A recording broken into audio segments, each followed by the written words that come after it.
Hoy es 7 de febrero, ya el tiempo comienza a pasar de manera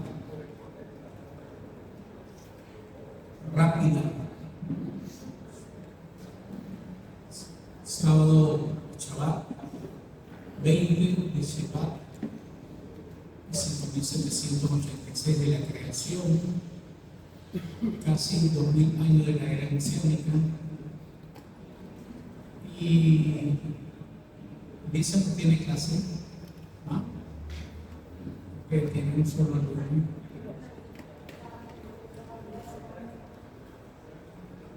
Hoy tenemos la paracha Yitro. Muchos producen a Yitro, lo hacemos en las versiones, diferentes versiones de la Reina Valera y otras versiones. Suegro de Moisés.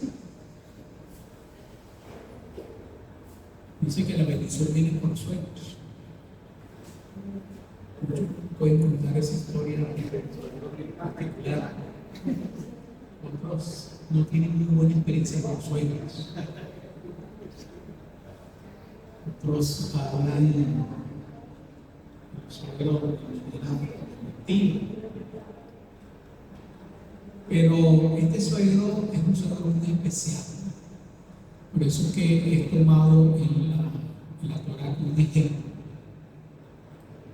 Un ejemplo a seguir de amor, de dedicación, de empatía sobre su tierno Moisés.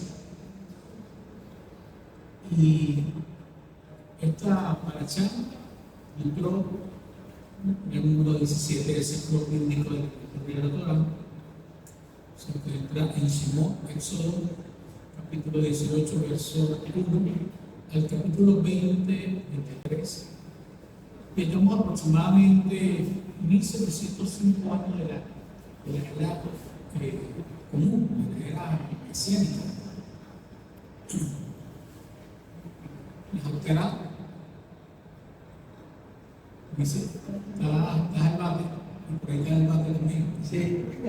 Están bateadores designados. Y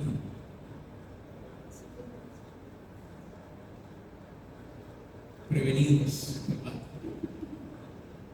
Tenemos Isaías capítulo 6, verso 1 al 7 al 6, capítulo 9, verso 5 al 7. Esa es la tradición más que era así. Y la traducción sefardí es el capítulo 6, verso 1 al 13. Cada una de las tradiciones leen las mismas porciones o hay una pequeña diferencia de versículos que se ve en internet. En el día de Chad, el pacto renovado, tenemos Mateo capítulo 5, verso 21 al 30, capítulo 19, verso 16 al 26, Hebreo capítulo 12, verso 18 al 29, y Lucas, capítulo 9, verso 28 al 36. Yo quisiera que puedan, algunos que puedan leer Lucas, Mateo 5. ¿Quién puede ir buscando Lucas? Lucas, capítulo 9, verso 28 al 36.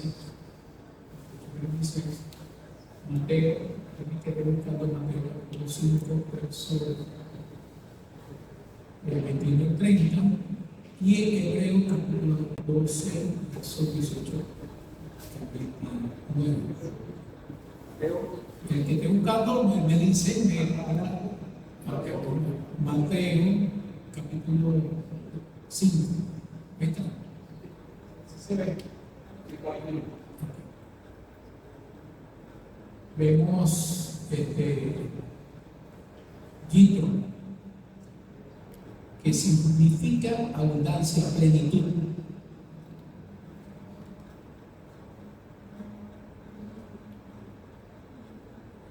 ¿Ya lo quieren? Digo porque voy a seguir pasando por la página.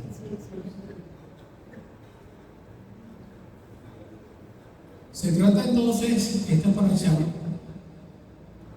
que tiene el nombre Yitro, porque acontece un hecho muy importante en la vida de Moisés. Esta paracha Yitro narra la llegada de su suegro a Moisés, el suegro de Moisés. Y aquí hay unos hechos importantes, que es la delegación del liderazgo judicial y culminante la revelación del monte Sinaí, en la entrega de los 10 preceptos, 10 mandamientos. Entre ellas hay preceptos y prohibiciones.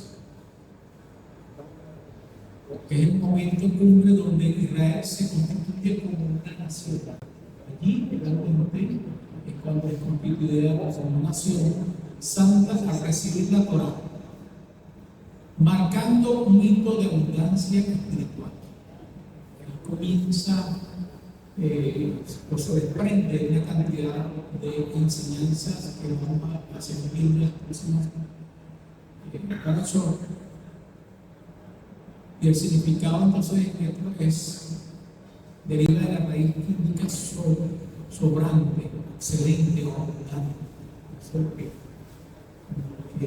Y fue abundante porque tuvo muchas hijas, muchos bienes, y fue un hombre bendecido, Madián. Dice que dentro era sacerdote, porque tenía un liderazgo, era un respeto, tenía un nombre, era muy elogiado entre los habitantes. Suponiendo que la Torá es una adición necesaria para la humanidad y haciendo referencia a la descendencia adicional que Yitro trajo a Moisés. Aquí vemos el encuentro de Yitro con sus hijos y Séfora. Cuando llegaron a la presencia de Yitro, y tenemos ahora a Moisés y a Yitro, obviamente, dándole instrucciones preocupado por lo que él estaba haciendo, Moisés, que era atender a toda la multitud. Es importante destacar lo siguiente, es que el hecho de que Yitro aparece, esto lo que en la literatura se considera como una yuxtaposición. ¿Qué es una yuxtaposición? Este evento que se está narrando de Yitro es una narración posterior a la entrega. Pero aquí uno lo lee como que aconteció primero y después que se entregó la Torá, se entregó los mandamientos. Y en la narrativa hebrea muchas veces se hace esta yuxtaposición para resaltar un hecho que se suspende lo que la narrativa, la secuencia de la narrativa, y se inserta una para destacar algo. Y en este caso venimos con la secuencia de Moisés cuando atraviesa y va por el desierto, cuando tienen esa guerra que de manera sorpresiva le cae a Amalek. Vemos el acontecimiento de las aguas amargas, como el acontecimiento de cuando fluye el agua, viene el maná, cuando está la columna de fuego y la columna de nube, Y todo este acontecimiento, llegó noticias. Y las noticias llegaban y no tenían Facebook, no tenían Instagram, no tenían las redes sociales, pero se divulgó por las naciones lo que venía ocurriendo con ese pueblo en el desierto. Hay un Dios poderoso que se manifiesta en ese pueblo, grandioso, que nosotros no conocemos. Decían las demás naciones, sorprendidas de que ese pueblo no solamente salió de Egipto, sino que atravesó el mar. Nunca eso ocurrió eso. Entonces las noticias corrieron como pólvora por todas las naciones diciendo: el pueblo de Israel cruzó el mar, se abrió en dos y cruzaron todos y fueron salvados. Y murió el faraón junto con su ejército. Todos quedaron ahogados allí. Toda esa noticia estaba circulando por todas las regiones que estaban alrededor del desierto. Y muchos temían, dice que temían de ese Dios, de ese pueblo que venía como avasallante, como una punta de lanza. Qué interesante, ¿no? Él dice, el texto comienza de esta manera, dice: oyó Yitro, oyó. O sea, que a él le llegó la noticia de lo que venía ocurriendo. Corrió como pólvora esa noticia y llegó a Madián, porque había ocurrido algo con este pueblo. Dice: sacerdote de Madián, suegro de Moisés, todo lo que había hecho Dios con Moisés y a Israel, su pueblo, que había sacado al Eterno de Israel de Egipto. Tomó entonces Yitro, suegro de Moisés, a Séfora, mujer de Moisés, después de que Moisés la había enviado. O sea que Séfora salió con Moisés. ¿No se acuerdan ese episodio que ella salió con Moisés, verdad? Para Egipto. Pero estando ya cerca de Egipto, la misión que tenía Moisés era tan grande que el consejo que recibió de su hermano Aarón era que era mejor que devolvieran a su esposo y a sus hijos de nuevo a Madrid, mientras que pasaba esa transición de salir para que yo no. O sea, en otras palabras, que ese conflicto que daba, cuando nosotros conocemos, nos vamos a encontrar. Y así ocurrió. Entonces, Séfora, junto con los niños, se quedaron con su padre, ¿verdad? Y aconteció todo esto, plagas, aconteció todo esto de que puse el mar rojo, aconteció de todos estos hechos tormentosos. Y algo maravilloso que sorprendió fue el hecho de que todavía ellos no se habían convertido en un ejército, y a partir de allí, obviamente, se convirtió en un ejército y pueblo. Dice que sus dos hijos tienen por nombre, uno era Gershom, porque él dijo: peregrino fui en la tierra extranjera.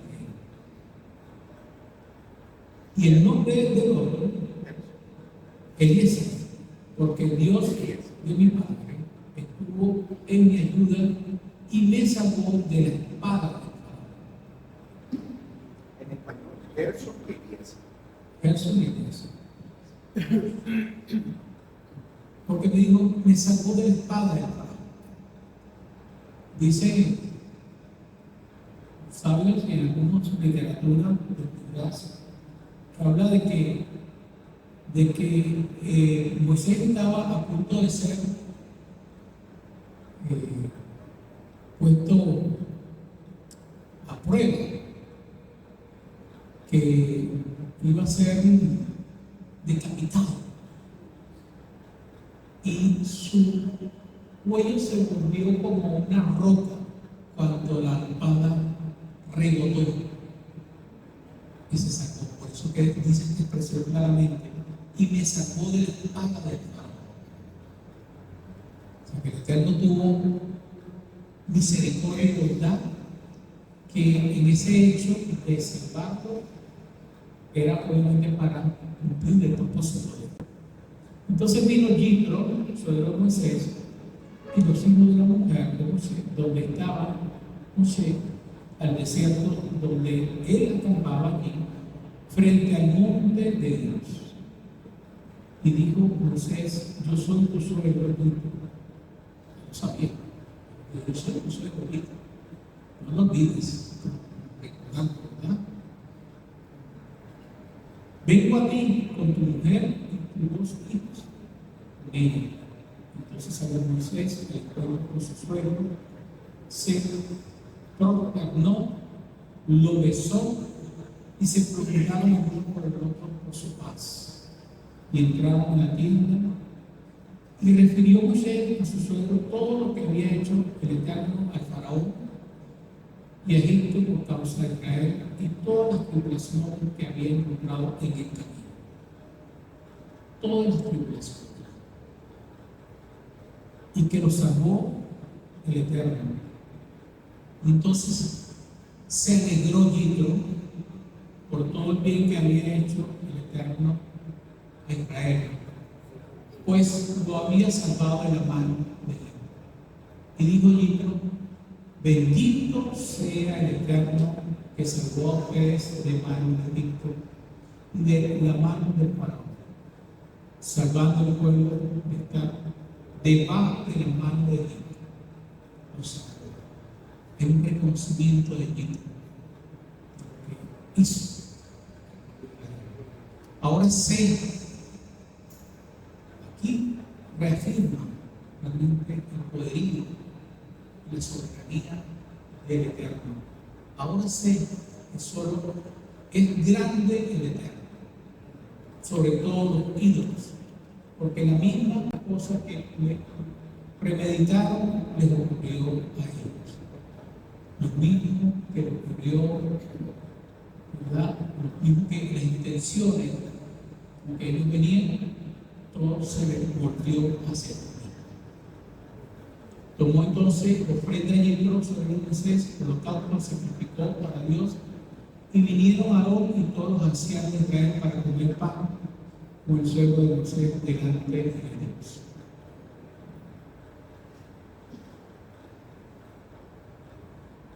Dentro de los hechos importantes de esta paracha, es lo siguiente,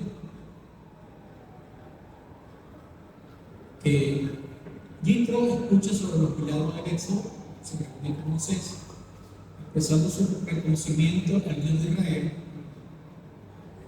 reorganización del liderazgo, porque obviamente sí había un liderazgo, sí había hombres que estaban de una otra manera acompañando a Moisés a organizar, a estar atento a las tareas y las necesidades. Pero había una situación que ameritaba una reorganización. Y esto entonces observa detenidamente el día siguiente, y entonces ve a Moisés que juzga al pueblo solo, y eso lo ve como algo agotador. Lo aconseja en crear una jerarquía de jueces para manejar los casos menores, delegando autoridad y mejorando la eficiencia.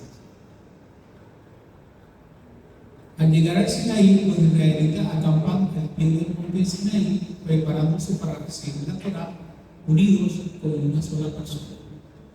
Como nos dije, el hecho de recibir la Torá, recibir los mandamientos, es mucho antes de la llegada de Egipto.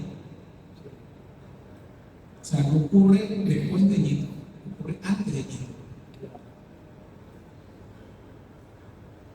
¿Y cuál es la reacción del pueblo? obviamente,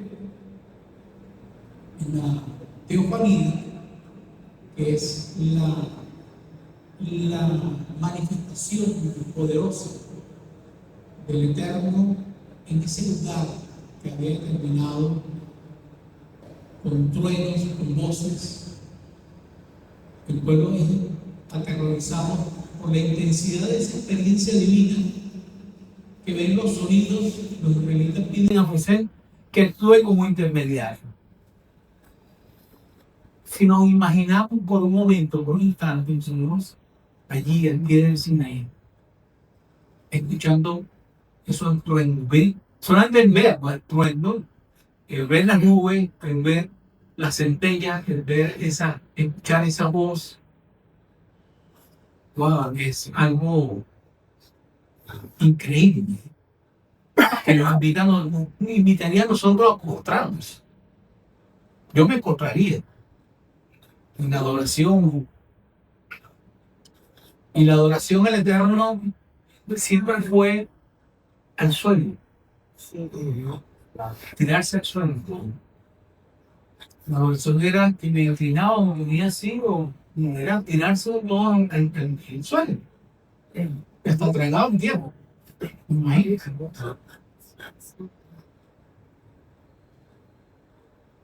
Esta porción es considerada una de las más cruciales al comentar la liberación física de Egipto o la liberación espiritual mediante la ley divina.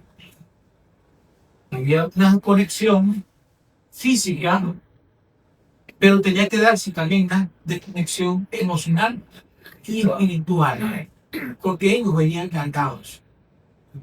Venían cargados de toda una influencia egipcia, de los dioses, de las creencias, de las costumbres, de las tradiciones, de las cuales tenían que romper, zafarse, quitarse de cada una de ellas. Y es la manera que el Eterno, transición, sí, ese evento realmente marca un antes y un después. El Eterno está permitiendo que el pueblo comience a experimentar todos esos milagros para crear una confianza, una seguridad en Él y con Él. De manera que sí, es transitorio todos esos eventos para ellos trascender, para ellos crecer, para ellos madurar. Y eso es lo que consiste la libertad que el Señor quiere dar a cada uno de nosotros. Cuando salimos de Egipto, es un proceso, una transición que vamos adquiriendo, vamos adoptando a la medida que nosotros vamos dejando que Él obre en cada una de nuestras vidas. Y comienza a hacer ese trabajo en cada uno de nosotros cuando nos ponemos allí al pie del Sinaí y le decimos: habla tú, Moisés, habla tú, porque realmente ese poder tan grande que yo puedo salir fulminado o acabado por mis errores, por mis transgresiones, y necesitamos que seas tú el mediador. Por eso que Yeshua es nuestro mediador. Porque nosotros no soportamos nuestra condición, nuestra mala inclinación, no soporta la presencia de Dios. No llegamos a esa dimensión espiritual como la que llegó Moisés, la que llegó Abraham, como la que llegó cada uno de los patriarcas, que buscaron una elevación, y esa elevación me hizo ver, como lo dice en la palabra, que Moisés vio el rostro, ¿verdad? De manera metafórica, como lo dice, si él lo vio, o él puede expresarlo, puede decir que lo vio cara a cara. Y esa presencia hizo que resplandeciera en él, en su rostro, y cuando él bajó de esa presencia, su cara resplandecía de tal manera que la gente lo veía, que venía resplandeciendo esa presencia divina. Y él tuvo que colocarse un velo, porque era tan fuerte el resplandor de esa presencia divina que nadie no lo podía resistir. Aún ninguno de ellos permaneció Moisés con ese resplandor por un tiempo. De manera que nosotros, el Eterno establece un límite para que ustedes se queden aquí, sea recibida las instrucciones por Moisés, sea dadas las instrucciones por Yeshua, y a través de Yeshua nosotros podemos tener el acceso al Padre. Por eso que la luz de Yeshua es mucho más que la luz que recibió Moisés.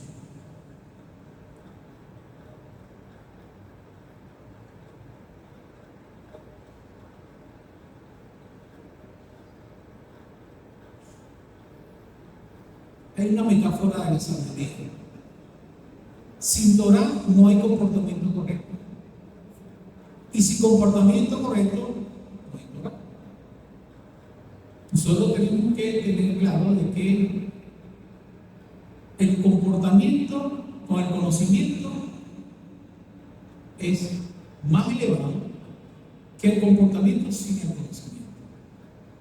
Pero ambos tienen sus méritos. El árbol de raíces raquíticas, que es la ciencia superior a las obras, viene del viento y los vueltos. Jeremías 17:6.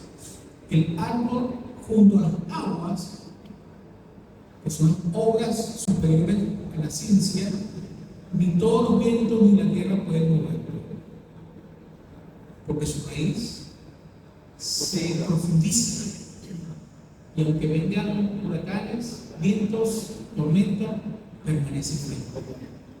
El Salmo 1 nos habla perfectamente de eso, ¿verdad? El hombre es como árbol.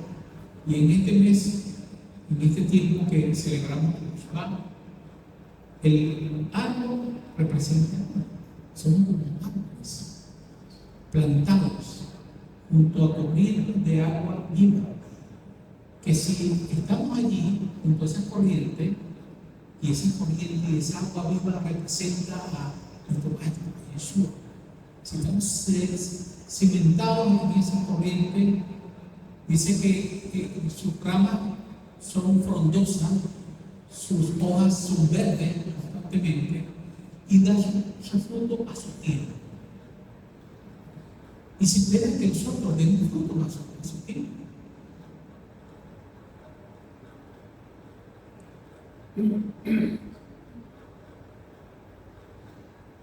En Éxodo capítulo 18 nos habla de ese pueblo de botella cooperativo que Moisés se sienta solo. El pueblo permanece de pie desde la mañana hasta la tarde. Eso obviamente ahoga a un líder, ahoga al que dirige, al que atiende las necesidades. Por eso es que esta mañana hablamos de la reciprocidad, la responsabilidad de la reciprocidad, de que la carga no puede ser de una sola persona, sino que pueda ser distribuida para que el trabajo se haga más ligero.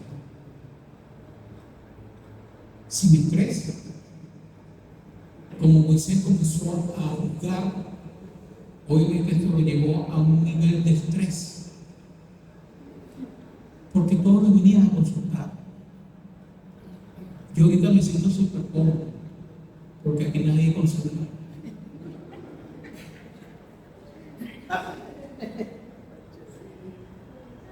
Aquí nadie tiene problema. Mire, ustedes están alegres, están gozosos. Nadie me llama. Yo tengo que buscar a la gente más bien. ¿Quién puede poner?